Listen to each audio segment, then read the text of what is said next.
अच्छा भी एक गिफ्ट लेके आए हैं आप दोस्तों के लिए, 3 बच्चों वाली बकरी ओरिजिनल, 1 फीमेल 2 मेल। और बकरी का हमारा चट्टा दिखाते हैं, बकरी तरह चला के दिखाओ यार, बच्चों के पीछे कैसे आते हैं देख लेते हैं। माशाल्लाह ये देख रहे हैं हमारा चट्टा, ये बकरी का ठीक है।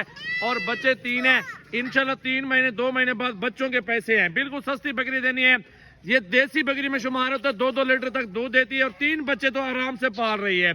और ये अल्हम्दुलिल्लाह तादिस हुई सिर्फ 2-3 दिन हुए हैं और तीनों बच्चे इसके अपने। अक्सर लोग बच्चे चेंज करके देते हैं, लेकिन आप चेक किया करें, सामने चीज मौजूद है, नंबर स्क्रीन पे नुमाया, आप राब्ता करेंगे 3 बच्चों के साथ, जिधर भी आप बोलेंगे कार को मिल जाएगी। बच्चे दिखाओ यार एक एक करके यहाँ पे ना, ये चेक कर रहे हैं। लाइक शेयर कमेंट जल्दी जल्दी करें, वीडियो अच्छी लगे तो मेरा भी। और बच्चे भी दिखाओ, सारे गुलाबी नोज में ओरिजिनल चीजें आ रही है।